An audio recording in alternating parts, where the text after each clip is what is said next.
Erica, the corporate income tax, you've written a paper on it. Seems to me that the corporate income tax is really just designed to hide the incidence of who's actually paying this tax, that there's this guy named General Motors who's going to be paying it. Luckily, you won't, so pay no attention to all the money we're wasting. Could you walk through sort of where we are in what you've been written about where we are now with the corporate income tax, how it's been improved, and then we'll get into questions of how we could do improved. Made less damaging, made less stupid than in the past, and could we get it even less damaging and stupid? Yeah, so we're definitely in a better spot today with the corporate tax rate than we were, say, a decade ago, and that's thanks to the changes made by the Tax Cuts and Jobs Act of 2017, most notably bringing down the U.S. corporate tax rate from a federal rate of 35%, which was the highest in the industrialized world. Anybody industrialized? North Korea, who was higher than us at 35? I think like Chad. Chad? Yeah, okay. Chad. I think. Don't invest in Chad. Yeah. And so TCJA brought it down to 21%. That sounds like a huge cut, but that just put us at average. I think there's a really big misconception that the U.S. corporate tax rate is very low now. Really, we are in the middle of the pack of OECD countries when you count state and local average tax rates, which add about, I think 5.8 percentage points. So we have a roughly 26% average rate, which places us in the middle. A lot of times the rate gets the most attention, and rightly so. It's a very important driver of investment incentives. But just as important is the base, or what we're applying this corporate tax to. And TCJA made improvements there, particularly when it comes to investments in machinery and equipment assets with a useful life of 20 years or less, which is mainly machinery equipment, some software type stuff too. What does it exclude? What doesn't get expensed? Structures, commercial structures, residential real estate, and then TCJA worsened the tax treatment of investment in research and development, which is primarily like the salaries paid to researchers to conduct innovative work. And so when it comes to R&D, previously that had been expensed immediately since 1954. That's just always been a feature of the tax code. TCJA worsened that. I think lawmakers didn't intend that to actually take place. They scheduled that tax change amortization of R&D to kick in 2022 as a pay-for to reduce the budgetary cost of TCJA. I think there was a lot of thinking of this as actually going to go into effect. A future Congress is going to prevent this tax hike from happening. We're just doing this on paper to make the numbers work. But here we are in 2024, and R&D is still being amortized. Expensing for that short-lived investment is phasing out, and structures investment still has this really bad tax treatment. Commercial structures have to be deducted over 39 years, residential structures 27 and a half years. When I talk to congressional staff to explain to them why it's problematic to make a business wait, I say, can I borrow $100 from you, just $100? And I'm gonna pay you back in 5 years, but I'm only gonna give you $100.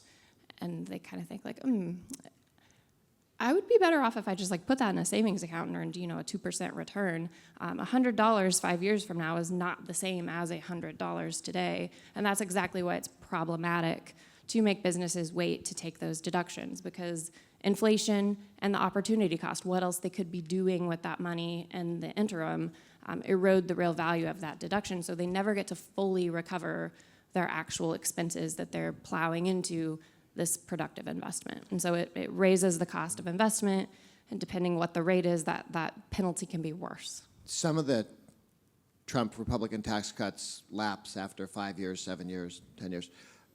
Some stay forever. What is the part of the corporate income tax that, if we don't do anything, the good news stays? And what are the pieces that go away? Yeah. That we would wish to continue? The corporate rate cut was permanent, which was the most pro-growth element of the TCJA that drives virtually all of the long-run growth we expect to see from TCJA, because the vast majority of everything else expires, on the individual side.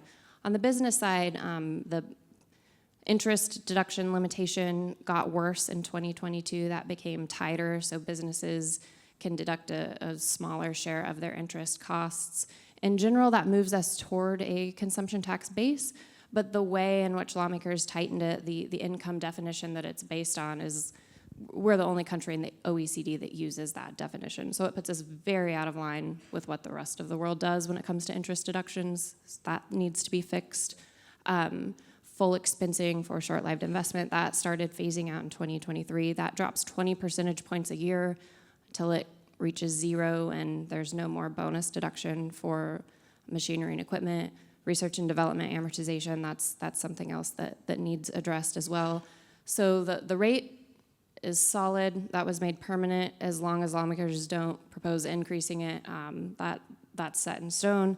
The base changes are what are phasing out over the next couple of years.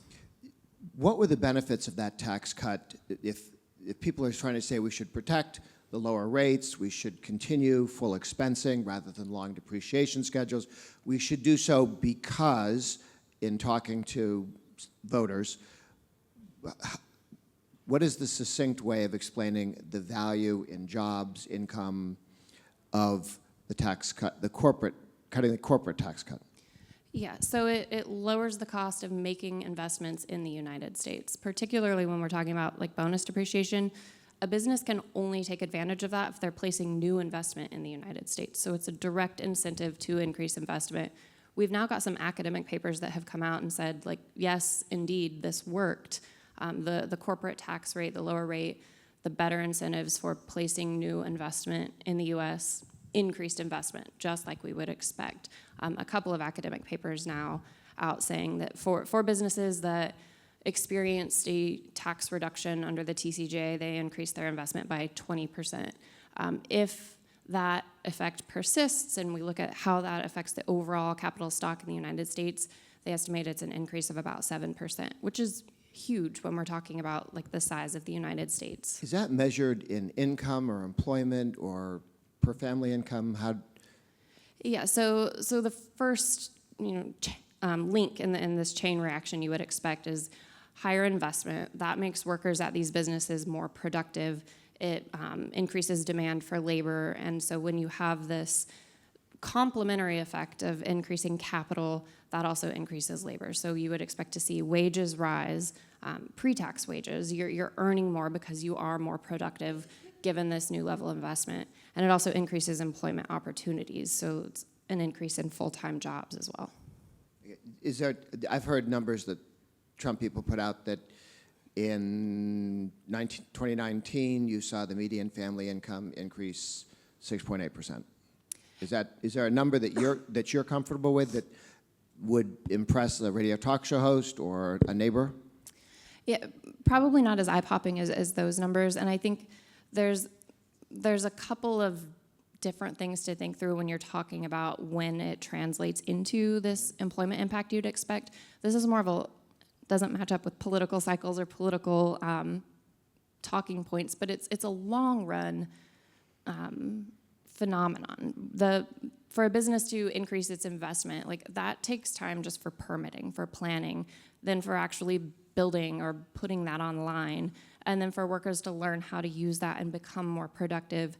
That's not something that happens overnight, unfortunately. It's something that builds up over time. So in our modeling at Tax Foundation, when we look at how quickly this happens, the bulk of the effect, like more than 2/3 of it, will occur by year 10. The first year, most of the return from a lower corporate tax rate is going to go to shareholders. Because when you lower the corporate tax rate, you're kind of splitting the benefit. You're unexpectedly increasing the returns to investments that businesses have made in the past. You made an investment, you expected to earn profits on it, you thought you were going to pay 35% tax rate on those profits. Instead, Congress lowered the tax rate, you're only paying 21%, so you're getting a higher return than you anticipated. It makes sense that would be sent back to shareholders. It's over the longer term moving forward, that investment that increases in response to the lower tax rate filters through, boosts productivity, increases wages. And so it's different from the bonuses or the other things that we did see as a result of TCJA. I think it's a separate channel for this investment effect to take place. There were three things that President Trump didn't get that he wanted when it came to the corporate income tax. He wanted to take it to 15, not to 20. The original Republican position, Paul Ryan and others had it they brought it to 25 in their thinking, and they thought that's as much as they could ask for. I think if we'd gone in asking for 25, we'd have ended up at 28.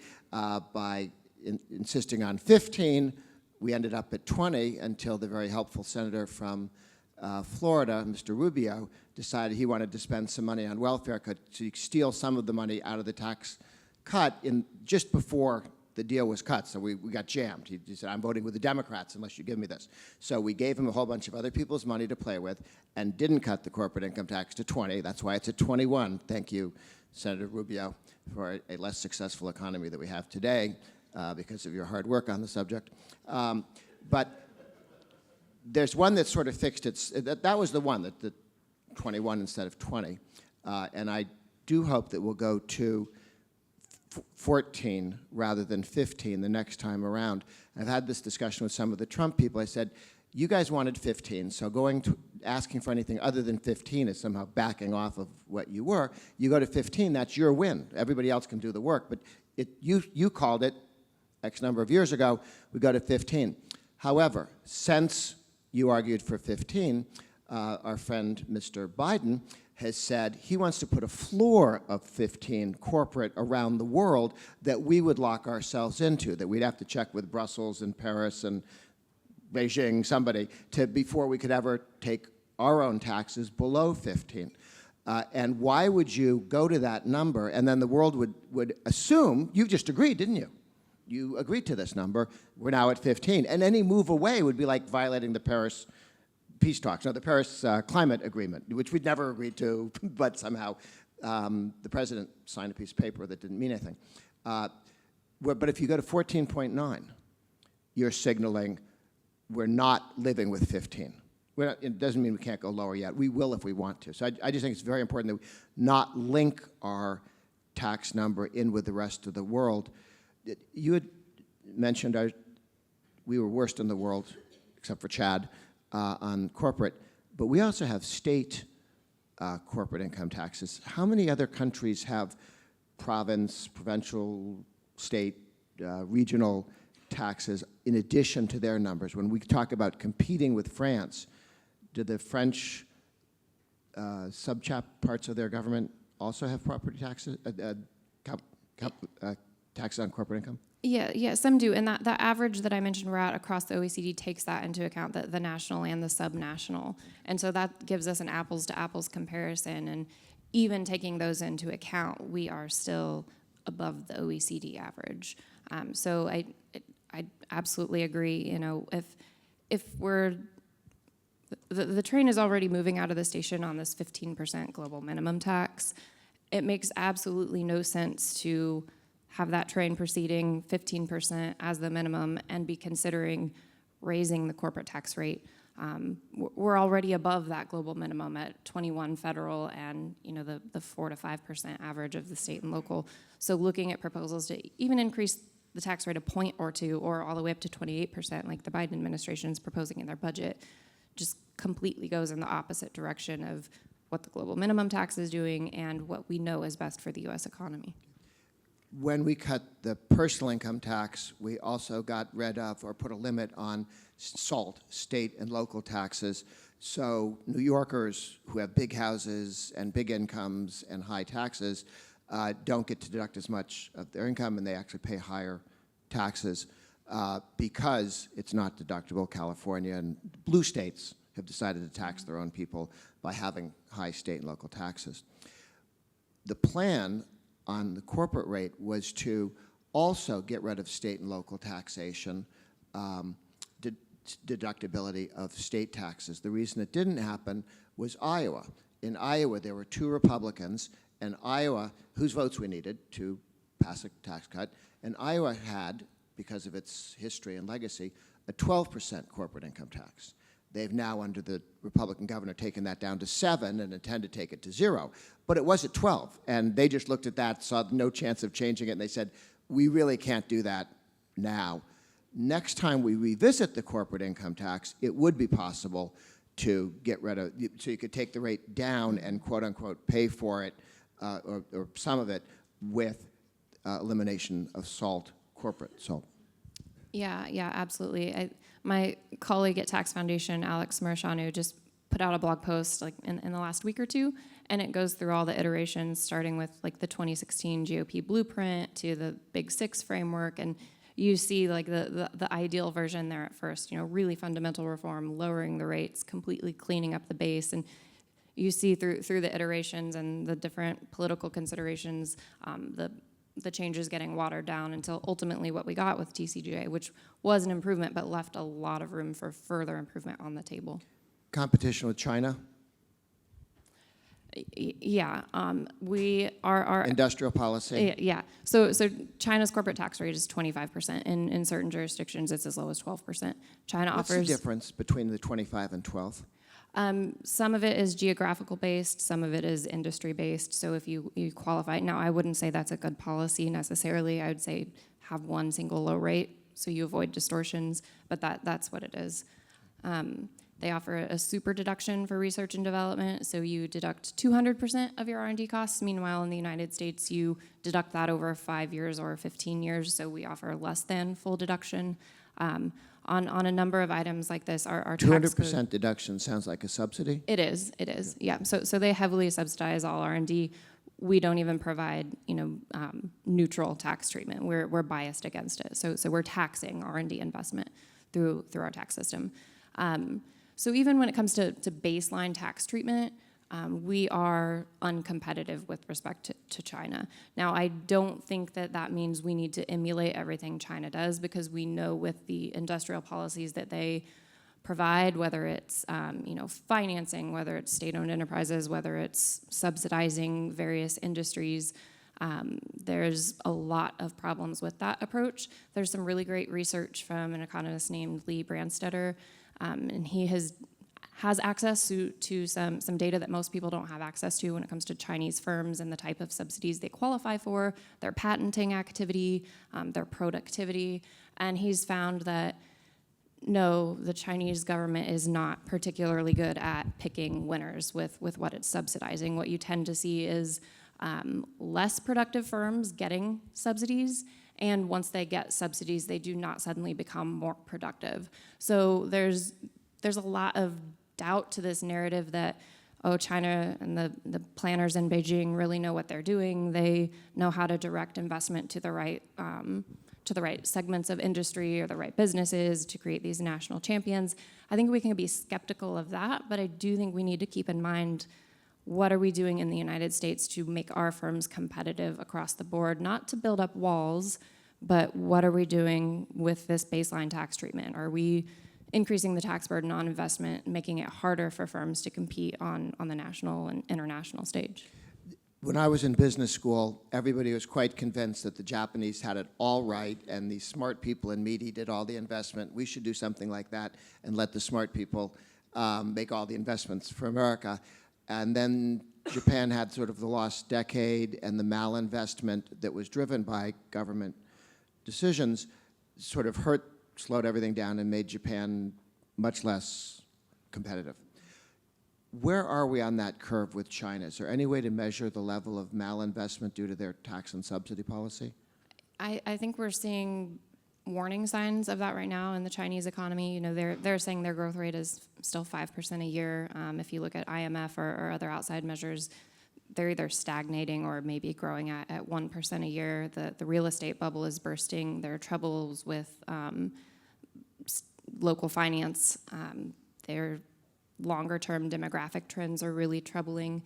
So I think what we're seeing now with this current push toward investing more in manufacturing, in these, what they're saying are the industries of the future, I think is to try to head off that exact thing from happening. And I think with this research that we're seeing come out on Made in 2025 so far, and it not being productive, not resulting in higher productivity, higher patenting, high value patents, I think they're on that track. Could you talk about the success that we've had with EV tax credits, the CHIPS program, and the wonderful idea of having tariffs on steel and other inputs, aluminum here, and exports from China? Yeah. These three different ideas I haven't read all the way through the articles, but at the beginning of the articles, it sounds very promising. Well, again, this is an attempt to copy this industrial policy model, from Japan, from China, and it's not working there. So I don't know why we're copying from a playbook when we know the outcome of those choices, and we're seeing that play out here in the U.S. So take the tariffs as an example for a start. We placed tariffs on steel, on aluminum, on solar panels, on washing machines, on billions and billions of goods from China, a lot of those capital goods, a lot of those intermediate inputs, meaning it's stuff that U.S. firms are importing to go on and use in their production process and then export to the rest of the world. So the effect of that is increasing input costs for U.S. manufacturers. And there's a number of economic papers that have come out and said, indeed, when you increase input costs for U.S. manufacturers, you get less manufacturing output.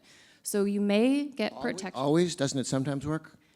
You may get protection for some of the firms that are insulated from that competition. They do get to increase their prices, which does increase their profits, but the story doesn't stop there because these downstream manufacturers now face higher costs.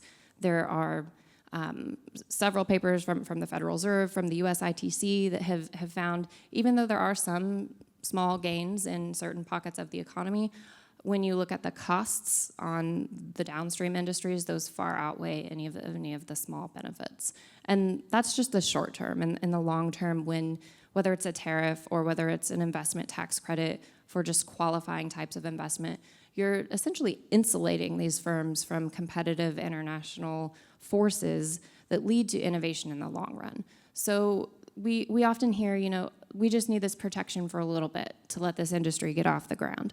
But that's not what we see happening, all the way back to the 80s and 90s and early 2000s with steel tariffs and policies to try to increase steel. There's academic literature, there's people's experience and stories that say these industries use protection not to plow that money back into R&D, plow it back into capital expenditures and become more competitive. They reward their executives and they increase their lobbying. And unfortunately, I don't think that is changing anytime soon. As you're looking at the corporate income tax, let's presume that we have to have one for a while. What is the least destructive form of the corporate income tax that we could, what are the reforms, if you could write them without the Iowa guys voting or without Florida stealing the money, how would you draw a corporate income tax to maximize growth and investment in the United States? Yeah, so at Tax Foundation, we have the International Tax Competitiveness Index that we've produced for more than a decade that ranks virtually all countries on their corporate tax system and what is most competitive. And we found every year that we've done the study, Estonia's tax system ranks at the top. And they don't have Estonia.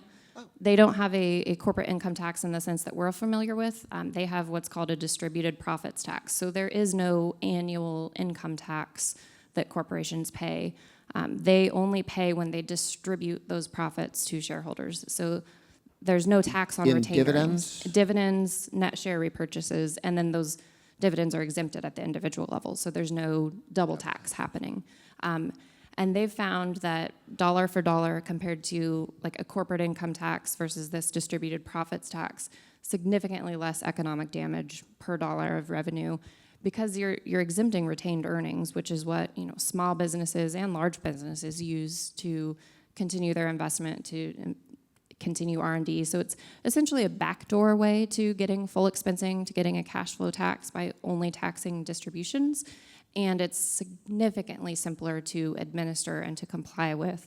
And so we've estimated about $70 billion a year just in compliance costs with the business taxes. You get rid of distortions between entity type like we have now between non-corporates and corporations. So I think that's the ideal. Short of that ideal, full expensing for all types of capital investment needs to be the next step. And a single rate as low as possible? Yeah. Anything other than full expensing and the low single rate? Is there another piece that you'd point to that? Yeah, I think, so one of the complications we have now with the U.S. system is how we treat international income. So we moved toward a sort of hybrid territorial system that still retains some elements of worldwide taxation to avoid base erosion. With the distributed profits tax, there's just a simple test approach. Were foreign profits taxed somewhere else? If so, the tax system doesn't touch them. And that's worked really well with Estonia. It will also work really well in complying with the global minimum tax, because if you have enough distributions to get that average tax rate up to 15% based on whatever income measure they're using from financial statements, then you pass that test. So I think you have to give a lot of thought to how do changes we make to our domestic system get caught up in what's going on with international taxation? Regardless of who's president, House and Senate a year from now, there's going to be a tremendous push, and we're already seeing it discussed, about taking the 21% corporate rate, which doesn't change. We could just sit here and it would stay at 21. You'd have to actually act to raise that. And the left is arguing that we should raise it and trade it for, perhaps, not allowing some of the Trump taxes on the personal side for lower income people to go into place. I am assuming that this will be the effort. We're already seeing people like Josh Hawley suggest that he's open to that, raising the corporate income tax, because he misses, when we were working on this, we did both polling but also focus groups, and I was very surprised to find out that average taxpayers, citizens, are fully aware that when you have a corporate income tax on the grocery store, that the price of oranges goes up, and that when you have a corporate income tax at the grocery store, the people who work at the grocery store are less likely to get wages increases. So the idea that this is a tax on workers' wages and on consumers is much more understood than I thought it was, because the politicians always talk out to the crowd as if Mr. Hawley goes, I wouldn't want you taxed. We're going to tax the corporations. Thank you, Mr. Hawley. But he says it thinking that the audience goes, oh, yes. And evidently, it's not as big a voting bloc as some politicians think it is. We're on much better ground politically to say, you do know when you raise the corporate income tax, first of all, automatically your utility bills go up, because all utilities have the right to take federal taxes and pass them straight through. And when we had the tax cut, the Trump tax cuts, you saw many, many public announcements by these utility companies announcing the cut in your utility rates. And because they're legally required. They weren't doing this because they're being pleasant. It's also the law for them, but everybody else had to do it for political, for policy, economic reasons, for competitive reasons. What else should be, we have 2 minutes before we take questions. What else would you like to make sure we get to in case somebody isn't smart enough to ask the question? Just on that, 2025, something is going to have to happen on tax, because the vast majority of the individual tax cuts are expiring. There's no way, whatever the makeup of Congress is, that TCJA expires wholesale. So there will be a tax bill next year. I think the big question is what's in it. And in my mind, a higher corporate tax rate should be an absolute non-starter. There should be not even a second thought as to whether to include that or not in a tax bill, because dollar for dollar, if you want to have a revenue neutral tax bill, fine, but dollar for dollar, the corporate tax is the absolute worst way to raise revenue. You can raise a dollar of revenue in lots of other ways that cause much less economic harm. And so if the idea going into 2025 is we want to continue to make the U.S. a competitive place to invest, to grow, for workers to have opportunities and higher incomes, absolutely no way should a corporate tax increase be part of that calculus. I find on talk radio when you mention that our friend Mr. Biden wants to take our corporate rate up to 28, which would be higher than China's, that people get the joke, that that's probably, if you're going to, I would like to compete by having lower taxes than China and a less regulatory environment than China's. Instead, what Biden wants is lots of regulations, higher taxes than China, and we'll compete on lower wages.